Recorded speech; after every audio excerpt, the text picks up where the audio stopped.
This is your call to action. Get prepared, America. Economy, survival, energy, disasters. This is USAPrepares.com. Informative radio, educational radio. Interact now by emailing instructor@USAPrepares.com or text at 434-390-7953. Class, please take your seats. Now, your instructor, Vincent Finelli. Watch the greenbacks tumble. Everyone all set, cocked, locked, blissed? Here we go. Your dial set correctly to USAPrepares.com. Dr. Shealy, are you blissed? I am blessed.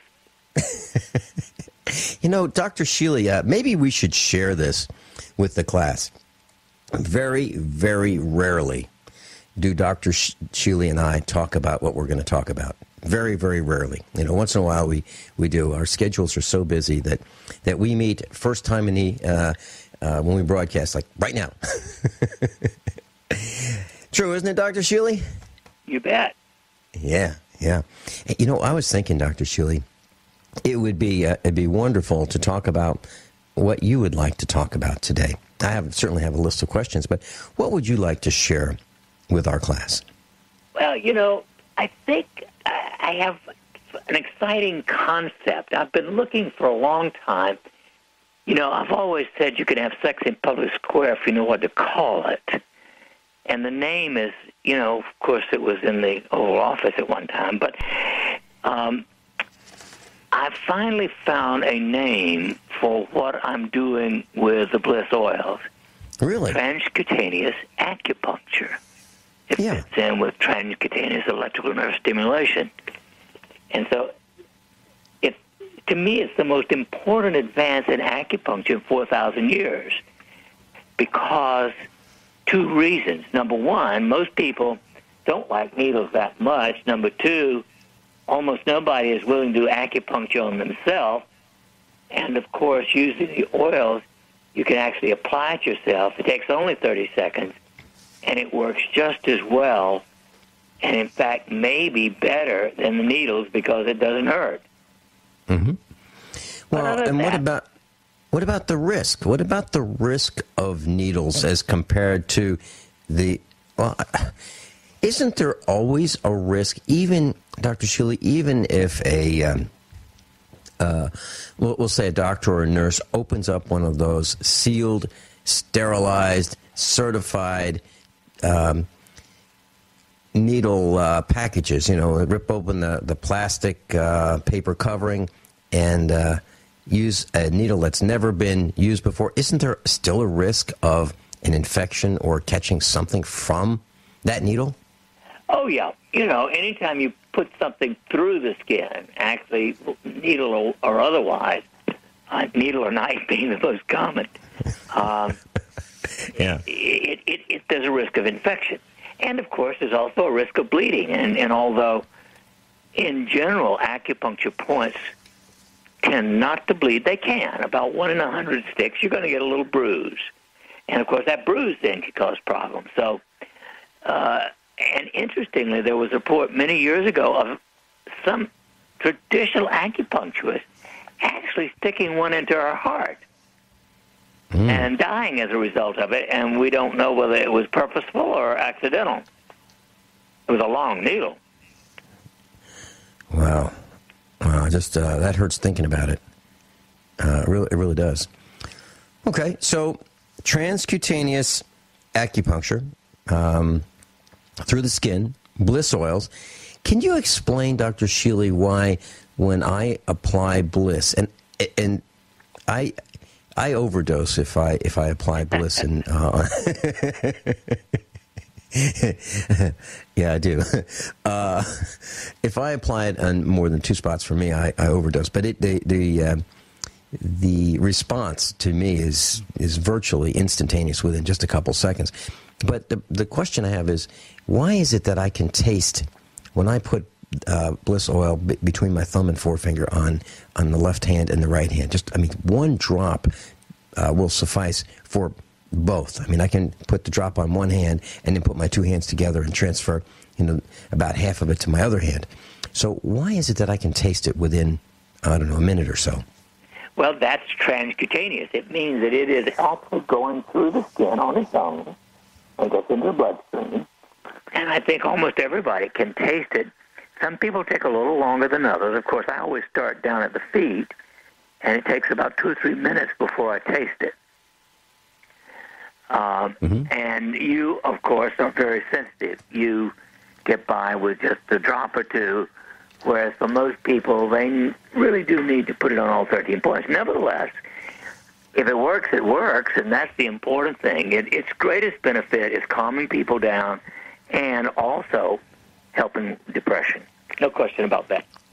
Well, no, there is no question about that, because I remember the very first time that I tried it. I was at the radio station in the afternoon, and you handed me this bottle, and you gave me the map of where I should apply it. And I went in the men's room. I took my shirt off, and I put it between my toes, and in all those spots on the top of my head and my chest and so forth. And I didn't have a care in the world. I mean, I literally did not have a care in the world. And so I actually walked out of the studio.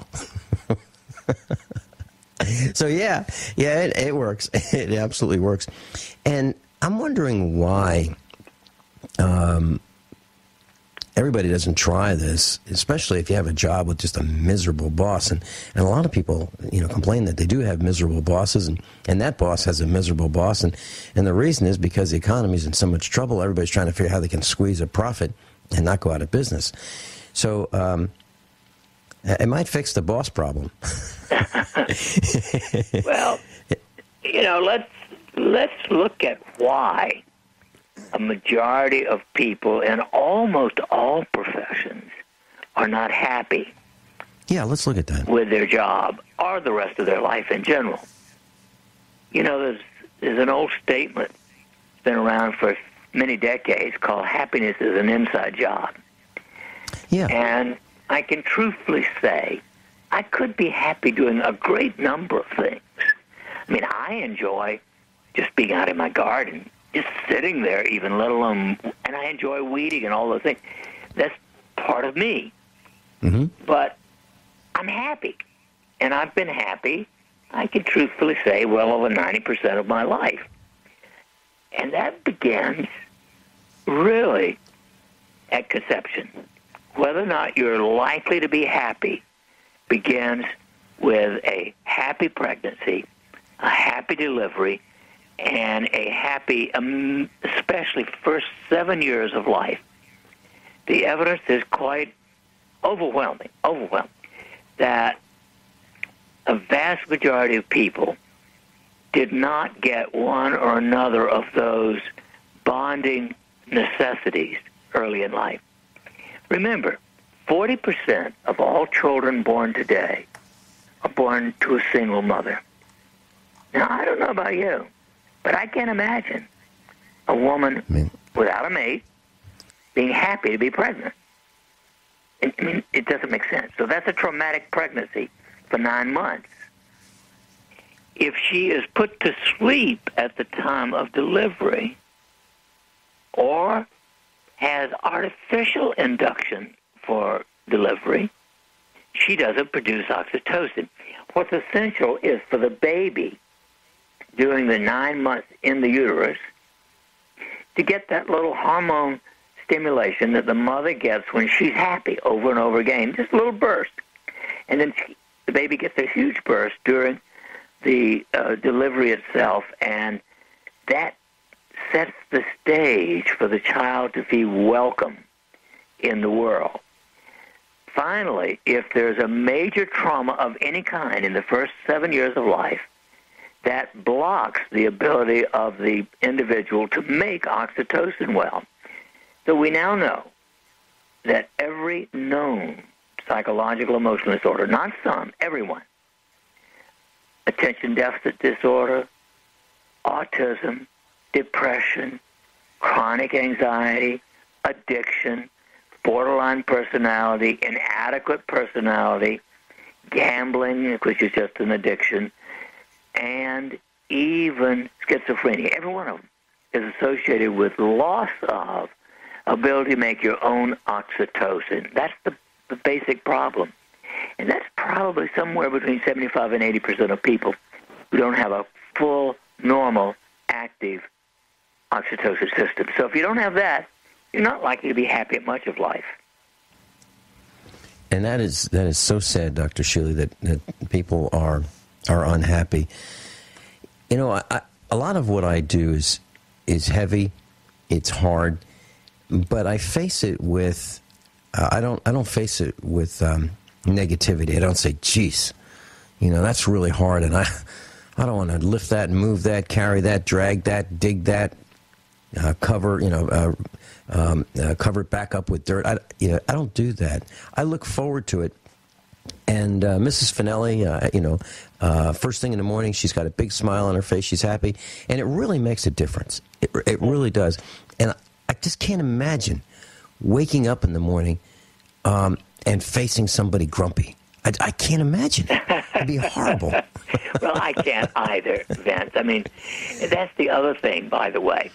You know, the 50% divorce rate today, I mean, it's always been significant, but 50%, that's horrendous. And I have talked to many thousands of people who've been divorced, and they're coming in with a problem, and they're still depressed, and they were depressed probably before they were divorced. And every one of them, I ask a question: how soon after you were married did you realize it wasn't going to work? The vast majority say it was in less than 6 months. I've had them say walking down the aisle.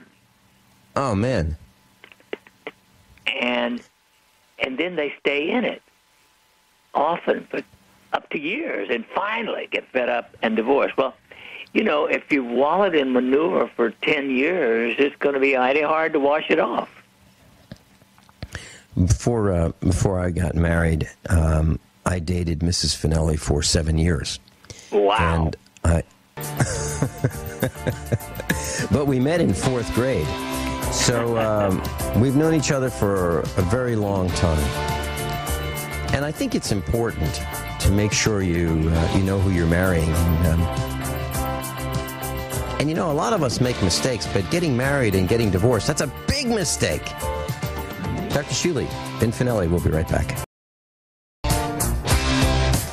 Dr. Norman Shealy and I are talking about happiness, and we talked a little bit about transcutaneous acupuncture, one of Dr. Shealy's inventions, and medical inventions. And Dr. Shealy, we were talking about divorce, and I mentioned that it's a big mistake. It's a financial mistake, an emotional mistake. It involves many people, even outside the immediate family, and it's devastating in many ways. And I'd like to share this with you. When I and Mrs. Finelli decided that we were going to move away from the East Coast because we believed in 2005 that the economy was in really serious trouble, and we wanted to be away from the East Coast where there are a lot of people, especially away from Washington, D.C. And so we got in the car and we drove about 20,000 miles all over, looking at different areas physically. Of course, we looked at the maps first, and we looked where there were nuclear reactors, and we looked at tax maps, and we looked at all kinds of information. But we spent a lot of time deciding where we were going to move. Now, half of the money that we have earned in our lives came from Mrs. Finelli. The other half came from me.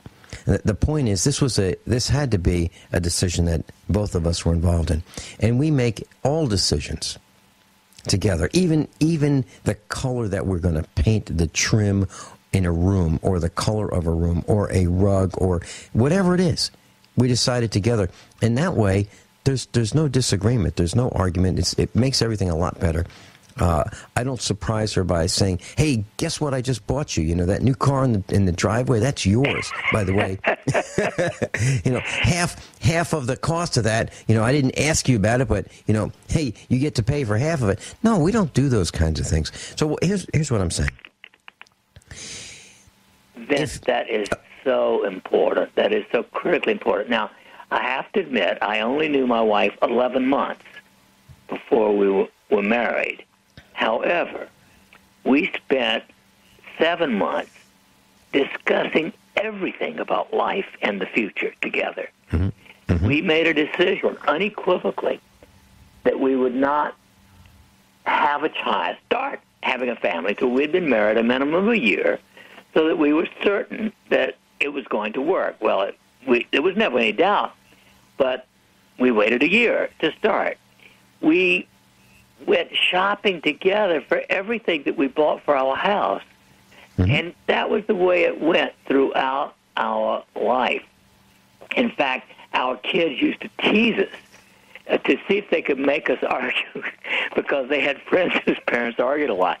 And they couldn't, because if one of us was unhappy about something, the other one always just quieted down, and that quickly ended it. Mm-hmm. And, you know, having a partner with whom you are totally comfortable and totally free to discuss and exchange and agree is, to me, probably second only to being alive. Mm-hmm. Yeah. Well, you know, we don't... Our dogs and cats and all the animals around here are very, very calm. They don't hear they don't hear dishes flying across the kitchen breaking because someone's angry. It just doesn't happen. It does not happen. And you know, they're all of our animals are used to a very calm setting. They really are. And I'm thinking about children who have been raised in these violent homes where there's yelling and screaming and TV on in the background and nonstop tension. It really has to be a huge negative on society. And what I wanted to say was, we were talking about the financial, the emotional impact of a divorce. I noticed something very, very interesting, and I didn't pick up on it right away. In 2005, we were riding around Missouri, and we were talking with a realtor who has become a very, very good friend of ours. He's an instructor at USA Prepares. His name is Roger Douglas. And Roger Douglas is very well known in this area. And he said, we were riding around, we spent the day with him, and we told him we wanted to buy a farm, and we told him we wanted, you know, about 250 acres. And so he never said anything relating to finance. Never said anything relating to money. And I'll tell you why he said that when we come back. Imagine going to a realtor, spending time with him, riding around using his gasoline, and he never said, "Can you afford this?" Never happened. And I'll tell you why when we come back. Very interesting. Dr. Shealy's with us, and we're talking about happiness, and we're talking about marriage. And Dr. Shealy, the story I wanted to share with you relates to that. When Mrs. Finelli and I were in the car and we were looking here in Missouri in the Ozark Mountains for a property, for a farm, we're riding around with Roger Douglas, and he has since become one of our instructors and has given seminars on how to buy a farm at the Get Prepared Expo. So what he did was he didn't ask us very many questions. You know, so we're riding around with him for a whole day, and I turned to him and I said, "Roger, you have never asked us, can we afford to buy the size farm that you're showing us?" And he looked at us and he said, "I didn't have to." Now, I never said anything about finances. I never said much about what I did. I didn't discuss those things. And you've heard the term y'all. You've heard the term yous guys. Well, here in Missouri, it's you'uns. So Roger turned to me and he said, "So how long have you'uns been married?" That was the only question that he asked relating to finance. How long have you been married? And I told him, and it was probably close to over 2 decades, right, at that time. And that's all he needed to know, because he determined through his experience that people who have been married a long time and have not been divorced can have been able to accumulate more than those who have been through a divorce because it's so traumatic financially. Interesting, isn't it? Well, of course. I mean, let's face it, the average divorce decimates both parties. No matter, unless you're a multi-millionaire, you can't do very well with that. All the more reason why you should be exquisitely careful in whom you marry.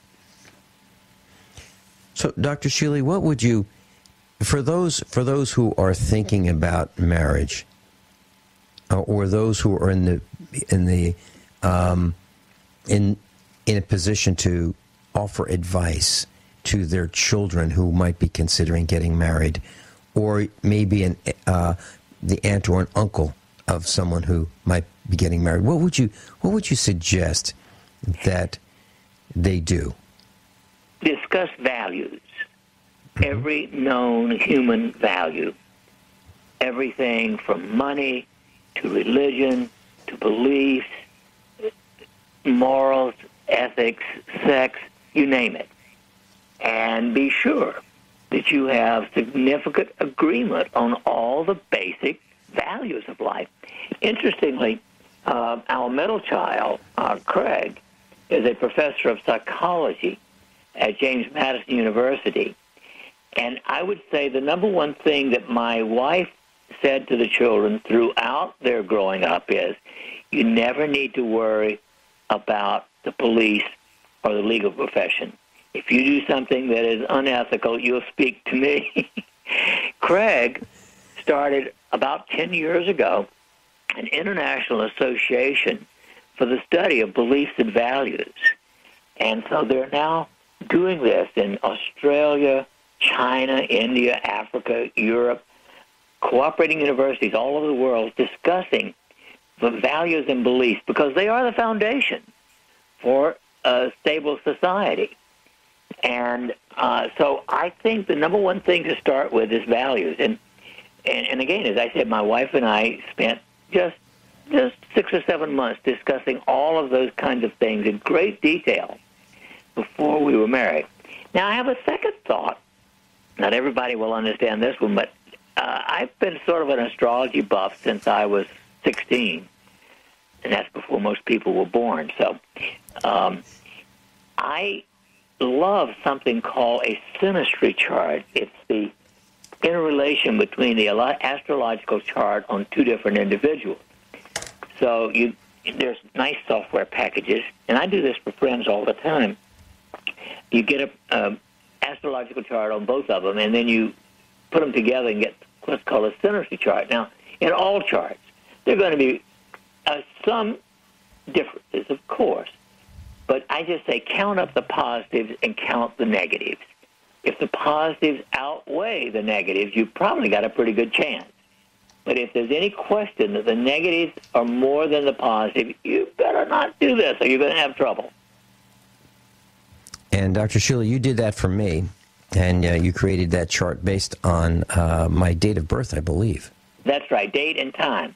Now, I've not done it for Sandy, but if you ever gave me hers, I'd do a synastry chart for her. That would be fun. That would okay. I'll get you that information. Because I bet you your synastry chart is going to be as good as Shardy's and mine. Yeah. Yeah. When you were talking about values, I was thinking about things that I've heard said publicly and things that when we had TV I would hear, and it seemed to make absolute no sense to me. It was nonsense. It was, hey, in people, opposites attract. Are you kidding? It works for magnets. But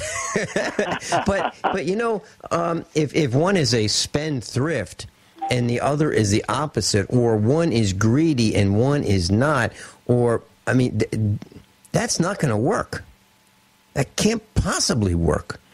If one is reckless and one is careful, that, I mean, the balance is the average. And, you know, I believe, Dr. Shealy, in finance, they used to teach us about averaging. So if you were to buy in a portfolio, you could have stocks that would be high risk, and then stocks would be low risk, and when you're done, you could kind of balance that portfolio so that if one took a real hit, maybe the other ones would pick up for it. And I would say, that's crazy. Why would I want an average? And when I'm all done, I could have an average portfolio. Why would I do that? Because why wouldn't I want? Stupid. Which means the average financial advisor is stupid, if not dishonest. Yeah, well, that's what I'm saying. So in life, I mean, I didn't go looking for a mate, and I didn't have my sights aimed on average. I mean, absolutely.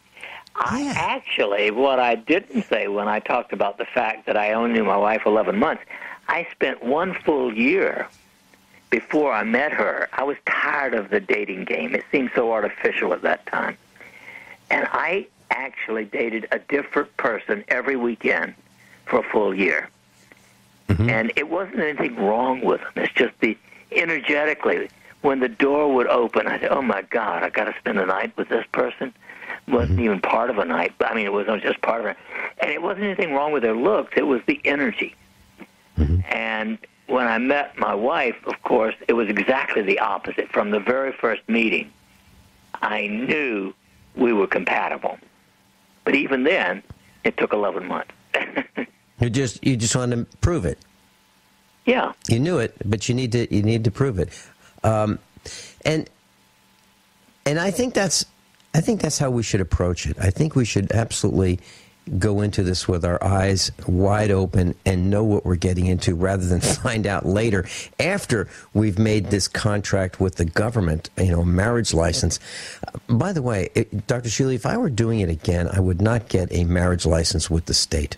I wouldn't do it. I would just declare ourselves married. She would declare ourselves married. We'd have some friends, and it'd be as simple as that. And forget the license. I wouldn't do it. I really wouldn't do it.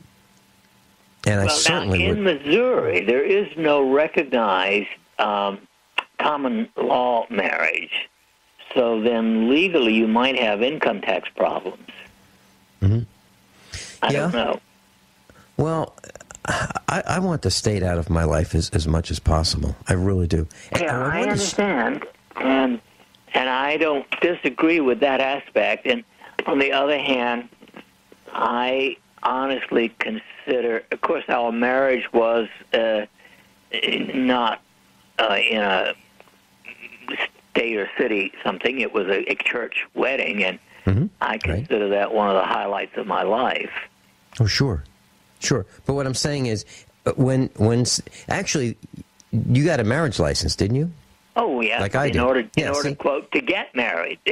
Yeah. And actually, Dr. Shealy, what happens is, when you get that marriage license, you have that, and then later on, maybe a week later, 2 weeks later, a day later, whatever it may be, then you have that ceremony, typically in a church like we did, and you did, and you believe that you're married at the time of the ceremony with the church, but you're actually married when you get the license. So you and I were married, before we were married. I love your thinking, Vince. It's outside true. the box. And speaking of outside the box, I wanted to share this with you.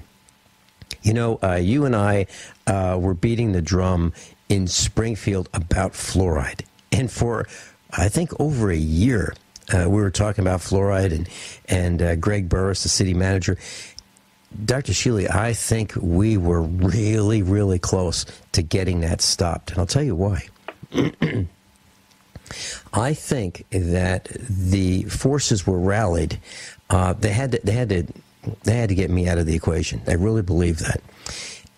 we were so close that in the state of Tennessee, one of the water treatment officials, if you will, we'll use the term official, made the news by saying that anyone in Tennessee who complains about the quality of the water from the municipal water supply could be considered a domestic terrorist.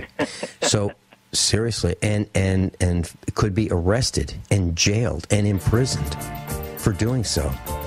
I believe we were so close that they had to pull out that card to stop people from complaining about the water. Imagine that. You turn on your water, the tap shows cloudy water, you call up the water company, and they say, okay, we're coming to get you. Don't move. Dr. Shealy and I will be right back. Dr. Shealy, we were talking about fluoride, and, there was a city council meeting a couple months ago, and we decided that we were going to introduce ourselves to the city council and the city manager, Greg Burris. And there were going to be about 110 people that were going to show up and just say, hey, just want to say hi. And there was a tornado that was coming to town, and we were watching the radar, watching it, and we decided that we would pull the plug on that meeting at the last minute because the tornado was coming, and it looked really, really dangerous, and it did a lot of damage. Anyway, we got a call just after the meeting started, and people said, hey, where are you? There's 17 of us here. And we had pulled the plug, and there were still 17 people who wanted to say hello to City Hall and let them know that we were against fluoride. So there is a movement afoot. And Dr. Shealy, the point I'm trying to get to is that I believe we're really close to stopping fluoride. And we can fire this message up again. But we were so close that I believe they had to stop us, because if we could demonstrate that we could get fluoride out of a municipal water supply like in Springfield, that we could set the standard for the United States, and fluoride would be pulled out of the water across the nation. That's why I think it was such a big fight, and that's why I think they were so entrenched, and that's why I think that they even went to a state like Tennessee and said, hey, we've got to make people afraid, make them afraid that if they talk about their water, they can be arrested as a terrorist, which is upside down, inside out, and backwards. Can it get much worse, Vince? I mean, that is... No, I don't think so, Dr. Shealy. George Orwell's book, 1984, they talked about everything going backwards, the newspeak, we would use terms that were backwards from what we learned, and calling the water company and saying, hey, the water's coming out cloudy, what gives? Is this safe to drink? Just that one call could have you arrested as being a domestic terrorist. It is absolutely out of control, and the current administration is now really big on this. It is your duty to rat on your fellow employee, your neighbor. If you see him doing something wrong, call us up and we'll protect you. I mean, this is craziness. Ratting on people. There was a guy who went to his, and this was just a couple days ago, went to visit his friend. His friend wasn't home, so he sat on his front porch and got the garden hose with the water nozzle. Okay, it was kind of a pistol grip. Neighbor across the street sees this guy sitting on the porch and thinks, I don't think that's my neighbor. So he calls 911. 911 responds and says, okay, what's going on? Well, I think he's got a small gun, kind of like a small revolver or something. So the cops show up. Oh, it's horrible. The cops show up and they don't say, hey, put your hands up, drop the gun. Drop the gun. No, they just pull out the shotgun and they put 4 rounds in this guy. They shoot him with handguns and shotguns and kill him. And he's holding a garden nozzle. It's crazy. And Dr. Shealy, I swear, I can see that happening to me. I can see these guys bashing down my front door, with flashbang grenades. I can see these guys doing it. I really can. I'm not exaggerating. And we posted an article on the website, USA Prepares right now. There was a guy who did a protest, an armed protest in Washington, D.C. They bashed down his door, threw a flashbang grenade in his dwelling and arrested him. He's now in jail. So this kind of stuff is happening like right now. I mean, right now, within the last couple of days. So Dr. Shealy, I talked to Chief Cloudpiler and over the weekend, and I asked him if he could consecrate our expo, our Get Prepared Expo, as sacred. And we're going to do that. Wonderful. Oh, I've been wanting to ask you quickly. There's going to be ammo at the expo, I hope. Oh, you bet. A lot of ammo. A lot of ammo. Dr. Shealy and I will be right back, and we'll talk about Native American medicine, indigenous people's medicine, and what we're going to do at the expo. Never been done before. It's never been done before what we're going to do. I think it's going to put a grin on your face. Actually, I guarantee it. We'll talk about it when we come right back. This is your call to action. Get prepared, America. Economy, survival, energy, disasters. This is USAPrepares.com. Informative radio, educational radio. Interact now by emailing instructor@USAPrepares.com or text at 434-390-7953. Class, please take your seats. Now, your instructor, Vincent Finelli. Everyone all set, cocked, locked. Hour number 2, USAPrepares.com. Dr. Shealy's with us. Dr. Shealy, I wanted to share this with you.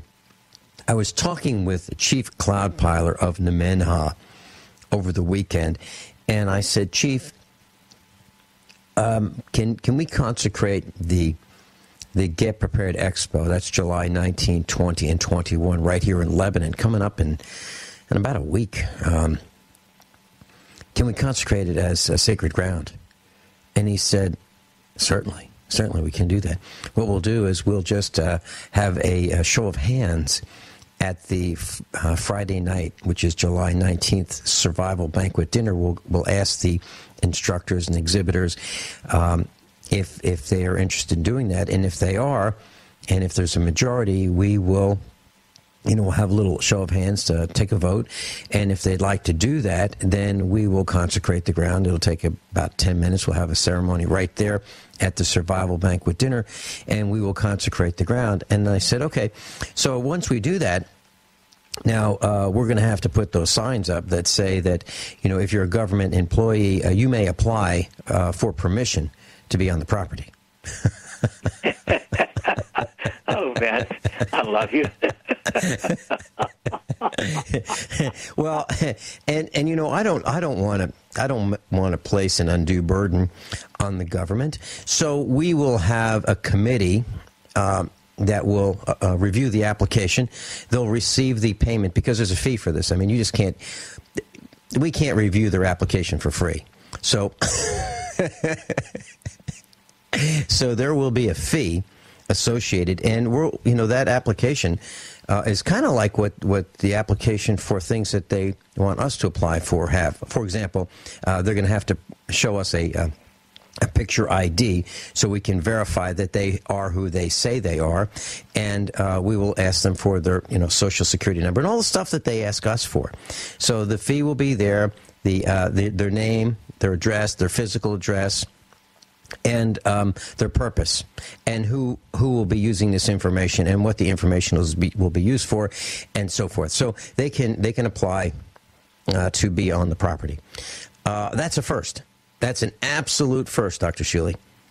I agree. It is unequivocally a first. I thought that might put a grin on the faces of our class. And I also wanted to tell you something very interesting. Tonight, you and I are broadcasting. This broadcast right here will be picked up by Big Country 99.3 FM And starting at midnight tonight, this very broadcast that you and I are on will be carried on Big Country 99.3 FM. It's a 30,000-watt station in Missouri, Houston, Missouri. And you and I are going head-to-head with George Norrie's Coast to Coast. That's fun. Well, here's the interesting thing. Coast to Coast AM in the Ozarks is carried by a station that's a 5,000-watt AM station in Springfield, Missouri. But at night, they reduce the power to 400 watts. So we're going to be taking a 30,000-watt FM station, and we're going to be going head-to-head with George Norrie at 400 watts. I think that ought to be fun. I agree. So, now I like George Norrie. Don't get me wrong. I like George Norrie. But some of the things that we talk about, I believe, are as important, if not more, than some of the things that he talks about. Now, he's a good guy. Don't get me wrong. He's a good guy. But I'm delighted to be on the air at the same time with you at 12 to 2, midnight to 2 on 99.3. So, Dr. Shealy, you and I are on 4 outlets right now. We're on 2 AM stations, one in Utah, one in Tennessee, one AM station in Missouri, and then one FM station in Missouri. So I'd like to share that with the class. And then we're on 2 satellites, one in Europe, and North Africa, Russia, and the Middle East. And then that's EU Telsat Hotbird 13A. And then we're on a domestic satellite that covers Canada, United States, Mexico, Central America, and the islands. And then we're on 2 internet radio networks as well. So there's 8 outlets for you to hear Dr. Shealy and USAPrepares.com. So I thought that would be really fun to share with you what we're going to be doing at the Get Prepared Expo. Dr. Shealy, there is an article about bloodletting on the internet right now. And in India, there is a practice of using a razor blade and bleeding people to cure diseases. Is there any proof that would work, or what are your medical thoughts on bloodletting? No, that is primitive and dangerous. Mm-hmm. They did that back in George. Yeah, they did that in George Washington's time. That's right. They've done it with leeches. They killed Washington with that. Mm-hmm. To do that today is beyond belief. Mm-hmm. Okay, I wanted to share that so that someone who might be ill, if you drain some of their blood because you think it might be toxic, is absolutely not the right thing to do. And no. There's an image of this woman standing vertically, and they are draining the blood from her foot. Yes. I just looked it up on the internet. I couldn't resist. Mm-hmm. And here it is. There's actually an article called Bloodletting in India Today. Yeah, that's exactly it. Okay. I was thinking back about maybe 27 years ago when I learned this, and I thought this might be worth sharing with our class today. When a person is born prematurely, when a baby is born prematurely, there are survival rates. And what I learned about 28 years ago from employees at a hospital, doctors and nurses who worked in the neonatal intensive care unit, they said that black girls had the highest survival rate, black girls, higher than black boys. And white girls had a higher survival rate than white boys. So the way it really works is in terms of survival, black girls have the highest survival rate, then white girls, then black boys, then white boys. So it's black girls, then white girls, then black boys, and white boys have the lowest survival rate. Dr. Shealy, do you have any thoughts as to why that might be? Well, we know in general that the male is more fragile in uterus, than the female. This is true. I was not aware of the difference between black and white, and especially in black boys versus white boys. But we know also in this country the premature rate is between 8%, the lowest in the country, and 16%, the highest in the country, which is California. So if you average that, it's approximately 12%, and that means that 12%, about 1 in 8 babies born, is premature, and those kids do have many, many more problems in life, throughout life, IQ, health in general, survival not only at birth but long term. And so when you add to that the 4.5% who are unhealthy for other reasons than prematurity, we're not doing very well in our reproduction ability in this country. We're something like 27 or so in the world in survival. Dr. Shealy, I worked at a bank, a credit card bank on the East Coast back in the 1980s. And the bank had 600 employees. And at that time, most of the employees were, I would say, below 50 years old. Some of the management was, in the 50-year-old bracket, but a lot of people were young. About half of them were men and half were women. So of the 600, half men, half women, of that 300 who were women, several were pregnant. They were of child-bearing age, and they were married, and they were going to have children. Of them, and not everybody was pregnant. I mean, not all these women were pregnant. Not these of the 300. I would say maybe 15 over a couple-year period. Of those 15, there were six birth problems. 6. I'm talking about prematurity. I'm talking about death before birth of the infant or of the fetus. I couldn't get over it. I thought, what in the heck is going on? It was such a high rate of death and prematurity.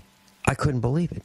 I thought there's got to be something in the water. There's got to be something in the air. It's got to be, maybe it's electromagnetic radiation of all these computers in the bank. But it was extraordinarily high. And I just wanted to share that. So as we go through life, why don't we watch for some of these signs that are right in front of us? I mean, right in front of us. All you have to do is raise your head up just a little bit and look around, and you can see these things. So when you talk about 8 to 16% premature birth, I saw it. I saw even more than that. Well, that is remarkable, and of course, it's not a statistically significant sample, but it means to me that at least people who work in banks need to be looked at. What is it about a bank that might increase the risk of pregnancy? Maybe it's the attitude of the bank themselves, but Well, this particular bank was a very positive bank back in the 80s. People were, paid enough so they could live. There wasn't the financial stresses, but there certainly were a lot of computers, a lot of them, everywhere. Dr. Shealy and I will be right back. We're talking about electromagnetic radiation, birth defects, problem pregnancies. Dr. Shealy's with us.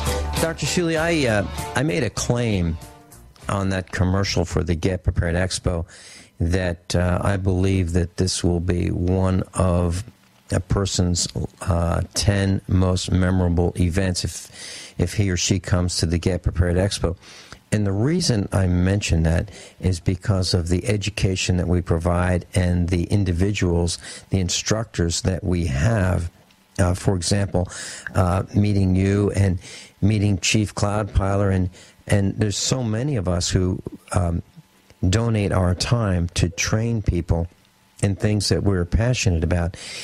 Would you say that claim is over the top, or do you think it's reasonable based on your experience being at the last Get Prepared Expo? I think it's right on. Mm-hmm. Spot on, or whatever the British statement would be. Yeah, I really think it's absolutely true. I wouldn't say it, and we have never had a single person come to the Get Prepared Expo and say, you know what, this was a mistake. What am I doing here? I came all the way from across town, or I came from Ohio or California. No one has ever said, what a mistake that was. It's never happened. So I just wanted to get your thoughts on that. Dr. Shealy, Mrs. Finelli came back from a checkup, doctor's appointment checkup, and the nurse that works with her doctor, her just general practitioner, has been there from, I would say, at least 7 or 8 years. So this particular nurse knows the patients, and she said to Mrs. Finelli, you have very healthy-looking hair. Now, what does that mean to a doctor when they say that, Dr. Shealy? Well, obviously, it means that that's an indication of health in the body as a whole, of course. People who are unhealthy are likely to have what I'd call dull hair, and the color doesn't sparkle. It sort of looks as if it's got dust on it. It's not quite that bad, but it's just as in a dog. A dull coat instead of a shiny coat is an indication of some kind of health problem. Mm-hmm. Yeah, and that's kind of where I was going with this. So from a distance, maybe from 10 feet away, you can tell whether a person is generally healthy by the hair? Oh, yeah. In fact, it's easier than looking at the mouth, where you can look at the tongue and get the same information, or looking at the fingernails, where you might get the same information. But it's one of the general signs of the fitness of the body. Okay. So what do the fingernails tell us, Dr. Shealy? Well, of course, they have all kinds of information, including anemia or an adequate blood supply. They're pale instead of bright rosy pink if you're anemic. They also can get ridges in them and that kind of thing. So there are a number of ways of analyzing overall health.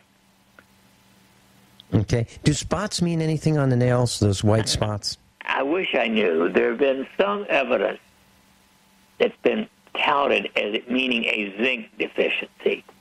Okay. But I have not seen unequivocal proof of that.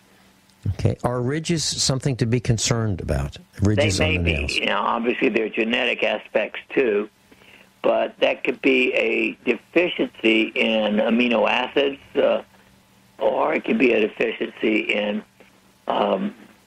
actually B12 occasionally, even could cause that, or iron deficiency. When my dad was alive, and he was in his 40s, he had a skin tab on his neck. And I have one in exactly the same place. So, can I just tie a string around that like a piece of white cotton thread that would be used for sewing? Well, you could. It probably would be safe. I would probably put a little triple antibiotic ointment on it before or afterwards. Mm-hmm. You're talking. But it's interesting how these kinds of things, including moles, can be genetic. Mm-hmm. Yeah, and that's kind of where I was going. And I remember that his doctor just looked at him and just went to the drawer and pulled out some thread and kind of looked like dental floss almost, and just castrated the skin tab. Kind of like what we do with a calf, a male calf. Dr. Shealy and I will be right back. USAPrepares.com.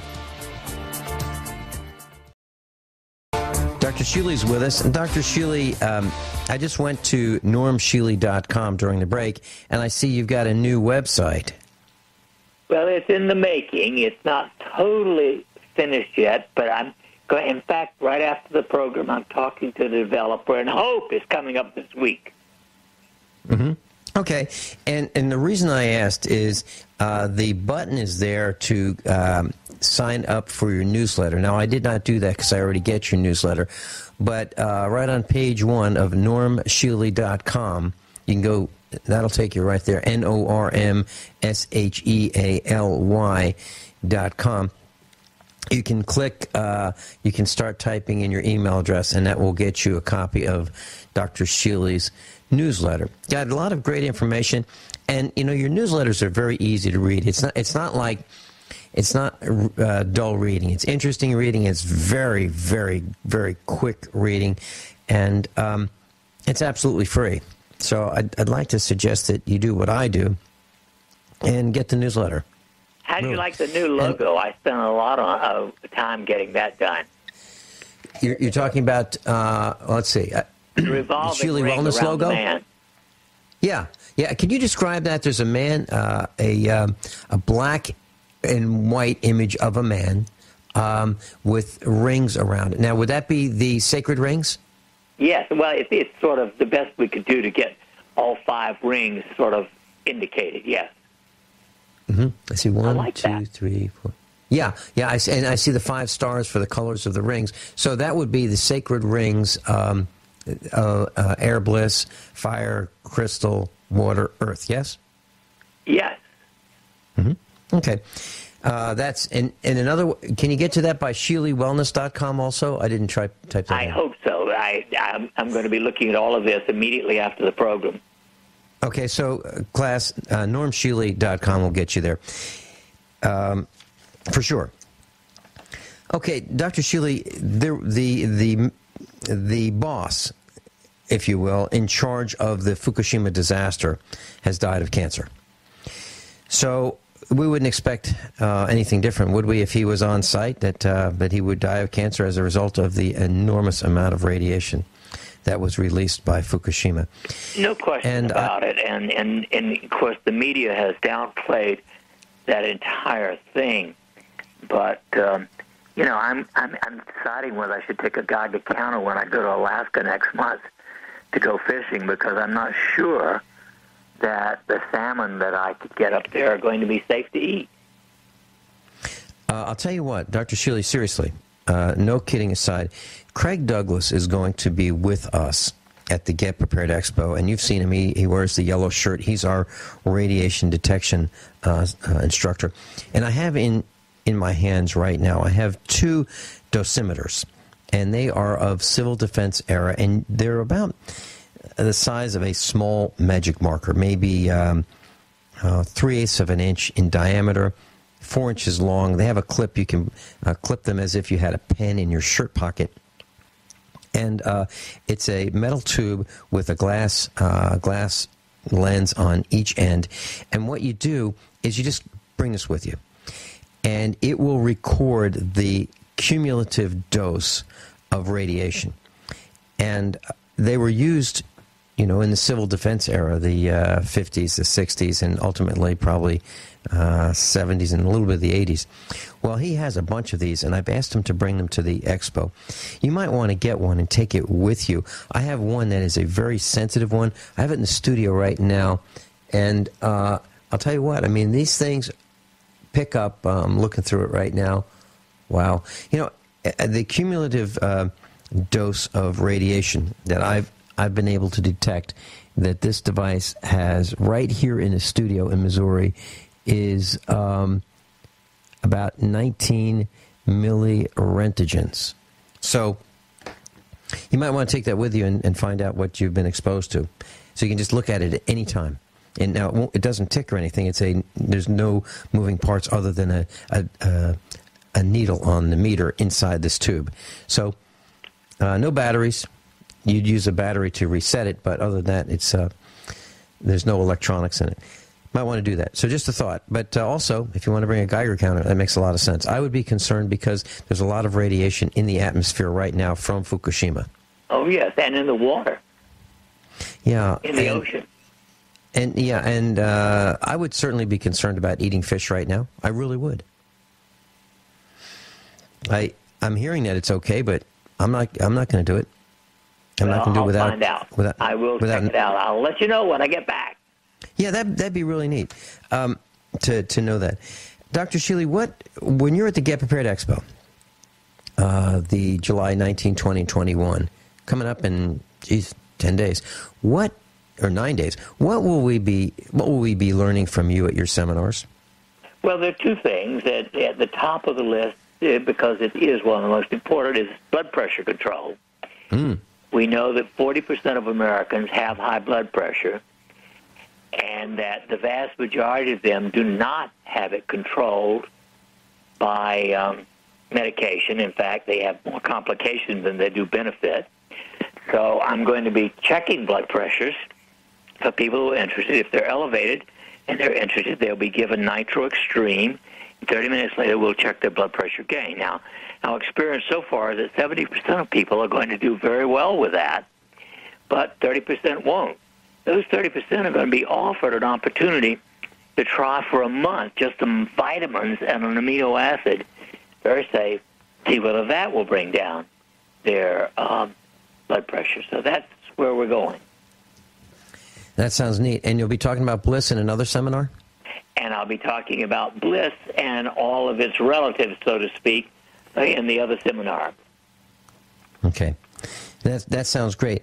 Dr. Shealy, I've noticed that young people, and we'll say teenagers, are able to eat junk food. They're able to go to the fast food, I wouldn't say, is it food? The fast stuff. Fast junk shop. The fast junk shops, and they're able to eat that and still live. Now, I've also noticed that as we get older, we can't do that. We can't do that without wearing it. If we go to those fast junk shops, we seem to carry it around with us, and we accumulate it, and we're becoming bigger and bigger and bigger and bigger. What is it? Is that just me observing something that's not true, or do people who eat this stuff as we get older have a harder time shedding it? And I'm saying we're getting fat. We're getting fat, and some of it, I believe, is coming from, if we eat at these fast food joints. Well, have I lost my mind? I would consider the fast food industry as evil as the tobacco industry and the pharmaco mafia. They're all part of, speaking of values, a group of people who have no moral ethic value whatsoever, and they push on us junk and poison. But other than that...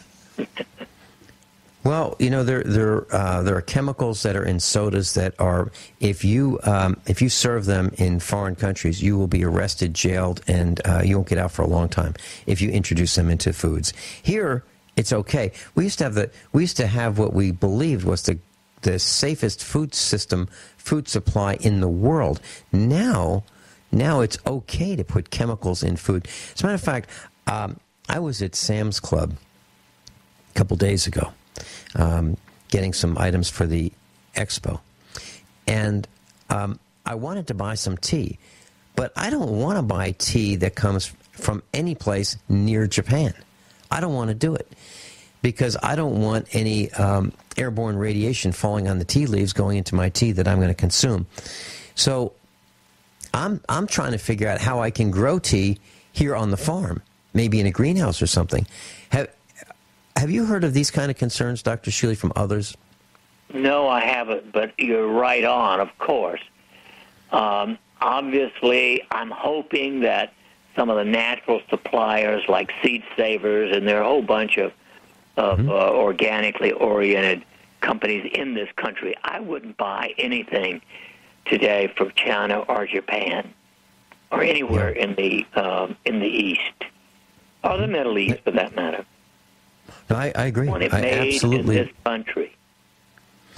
Yeah, and one of my concerns is, and some people might think I've absolutely lost it, but there are tire companies that manufacture tires in Japan. For example, Bridgestone is a Japanese company. Bridgestone bought Firestone. Well, one of my concerns is if we're making tires in Japan and the radiation is in the air in Japan and the radiation gets into the rubber that's used for the tires, and as tires are consumed by driving down the road, those rubber particles become airborne and we breathe them. Can that be a source of cancer? Well, you're right, of course. I mean, I've said it for many years. The single most stupid thing that governments have ever done in the history of the universe is create nuclear energy, because we have no way of disposing of its contamination. And way back in 1961, there was a wonderful book made into a movie later called On the Beach, yes, which predicted death of everybody on the face of the earth because of nuclear contamination. Mm-hmm. I remember that. I remember that, and it was riveting, absolutely riveting, On the Beach. And it shows life at the end. And if I remember correctly, there was it appeared to be a Morse code signal coming from North America. That's right. To those in Australia who were the final survivors, and they wanted to know about this signal. How could there be life? I mean, but they couldn't get a response. And what it was a window shade activating the Morse code key, so that there was a transmitter. It wasn't a person; it was just a wind transmitting these or enabling these signals to go out through a transmitter. Well, interestingly, I read that in 1961 when I was in Australia. Wow. Very interesting. When we get back, Dr. Shealy, can we talk about men handling stress versus women handling stress? And can we talk about vitamins?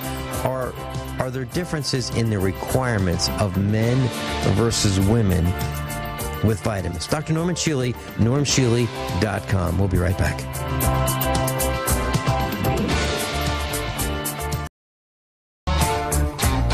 Class, Dr. Shealy's with us, and I just want to let you know, AT&T is certainly willing to profit from wiretapping your phone. They charge $325 to hook it up, and then $10 a day to maintain it. So you can be wiretapped at a cost to you, which is the government pays for this, but you pay for it. $325 to hook it up and $10 a day to keep it going. Now, Verizon has a different pricing schedule. $775 to hook it up and for the first month. $775 for the first month, and then $500 for each additional month. Just want to let you know, if you're wondering why some businesses can really do well and you wonder, how are they making money? That's just one way. Dr. Shealy's with us, and vitamins, men versus women. Dr. Shealy, do men need different vitamins? Do women need different vitamins? Yes, I'm glad you asked that one, because women, because of estrogen and their monthly cycles varying, are more in need of certain things like vitamin C, vitamin E, vitamin A, vitamin K, folic acid, the B complex, calcium, and iron. Men tend to be much more commonly deficient in the basic vitamins, and both sexes are deficient in magnesium and vitamin D. Magnesium and vitamin D. Dr. Shealy, seriously, I apply magnesium lotion on my knees when I get out of the shower, and it absolutely makes a difference in the pain. I mean, I would have knee pain without magnesium lotion, seriously. So I put a couple drops on my knee, and I don't use a lot. I put a couple drops on when I'm still a little damp out of the shower, put it from one knee onto the other knee, and then whatever's on my hand goes right on my chest, and I rub it in. Then I put a little bit of water in my hand and get whatever else might still be on my hand onto my chest before I wash my hands. So that's what I do, and it absolutely works for me. And well, everybody, what are the benefits? Only 80% of people are deficient in magnesium. and almost the same amount in vitamin D. But other than that, Mrs. Lincoln. Well, yes. And now vitamin D, we take 50,000 units once a week here at the farm. Dr. Shealy, can we supplement that with, just going outside, maybe with men with our shirts off for yes, absolutely. a half an hour? I mean, I try to get at least an hour or two every day outside without a shirt, just shorts and shoes. Mm-hmm. Mm-hmm. And now, can you overdo it? I mean, Well, obviously, if you're not accustomed to being careful about exposure to sun, you can get burned, and that's not a good idea. Mm-hmm. If you take astaxanthin, ASTAXANTHIN, at least 10 milligrams a day, and expose yourself slowly in the spring to gradually increasing the amount of sunlight, you don't get burned, and you just get tanned. And now, in vitamin D, of course, if you take more than 10,000 units a day as an adult, you can get excess. And the excess actually isn't because of vitamin D problem, but because of calcium resorption. Now, what is the relationship between cancer and astaxanthin? Well, astaxanthin is the single best antioxidant that we know. And, of course, oxidation or oxidative stress is one of the major causes of cancer. So astaxanthin is a great preventive, as is vitamin D. Would you say that those would be two of our first choices, astaxanthin and vitamin D, to prevent cancer? Absolutely. And magnesium. And magnesium. Okay. I guess we're going to have to wait and talk about stress in our next class, men versus women. Dr. Norman Shealy's with us, and he's going to be at the Get Prepared Expo. He's going to be doing blood pressure testing to see if he can reduce your high blood pressure with a food supplement. And also, if that doesn't work, amino acids and vitamins. That'd be plan B. Dr. Norman Shealy's going to be with us. Thanks so much for being with us, Dr. Shealy. Class, above all, honesty and integrity. What happens next is up to you.